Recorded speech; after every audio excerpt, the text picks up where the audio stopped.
Bonjour à tous et bienvenue sur la chaîne ActiveTrade.fr pour cette nouvelle analyse technique et statistique. Aujourd'hui, je vous propose une analyse technique sur la paire de devises euro-dollar, symbolisée ici en unité de temps H4 sur la plateforme MT4 du courtier ActiveTrade. Donc la paire de devises euro-dollar, nous pouvons constater que suite à une dynamique haussière qui évoluait bien au-dessus ici de la moyenne mobile 50 arithmétique symbolisée en trait bleu, et bien que nous avons connu donc une rupture de cette moyenne mobile qui a donné lieu à un signal de consolidation. Si nous nous plaçons sur la dynamique directe et que nous traçons les retracements de Fibonacci sur cette dynamique, nous pouvons constater que les cours évoluent entre le point haut significatif ici des 1.1910 et une zone horizontale qui correspond à peu de choses près à un retracement de Fibonacci à 38,2%. La zone horizontale se situe sur 1,17 et nous avons ici un retracement de Fibonacci à 1.1682. Donc tant que les cours évoluent ici au-dessus de ce signal, nous pouvons considérer que la paire de devises euro-dollar connaît une phase de consolidation mais dans un fond de tendance court terme qui reste orienté à la hausse. Toutefois, lorsque nous nous rapprochons, nous pouvons constater ici que les cours évoluent désormais sous la moyenne mobile 50 arithmétique qui était précédemment support de la dynamique et que nous avons ici une tentative de cassure de ces 1.17 avec de nombreux contacts désormais sur la bande de Bollinger inférieure avec donc des moyennes mobiles qui commencent à agir comme résistance.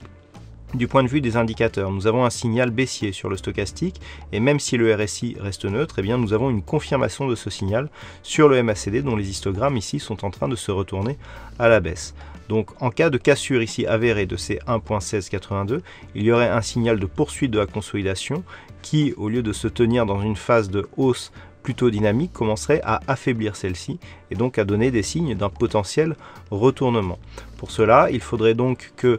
cette zone des 1.17 soit cassée à la baisse, auquel cas nous aurions un objectif ici dans la zone entre les retracements de 50 et 61,8%, avec notamment un niveau intermédiaire sur le retracement des 50 qui se situe à 1.1611. Cette analyse technique a été complétée par une étude statistique menée sur les cours de la paire de devises euro-dollar dans des configurations équivalentes. Et celle-ci nous montre que dans une configuration similaire, eh bien, nous avons une probabilité d'avoir une poursuite plutôt baissière puisque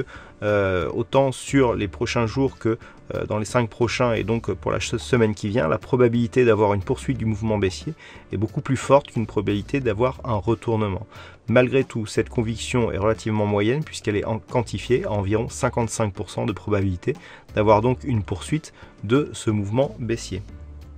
Donc dans cette configuration, ce qu'il convient de surveiller, c'est éventuellement un franchissement ici de cette zone des 1.17. Si celui-ci était avéré, nous aurions donc un objectif sur la zone de retracement ici des 50%, 1.1611, alors qu'une cassure baissière ici des 1.1540 pourrait nous donner un objectif de retracement total qui pourrait nous ramener ici sur un objectif, sur un retracement ici à 100% à 1.1312. Ce scénario baissier serait invalidé si dans un premier temps le niveau des 1.17 continuait à évoluer en tant que support et serait totalement infirmé si la zone de résistance ici et le point haut significatif des 1.1910 était cassé à la hausse, auquel cas on aurait un signal donc de hausse consolidé à 38,2% et continuité donc avec une continuité à venir sur inscription de nouveaux points hauts, ce qui validerait donc la continuité de cette tendance haussière.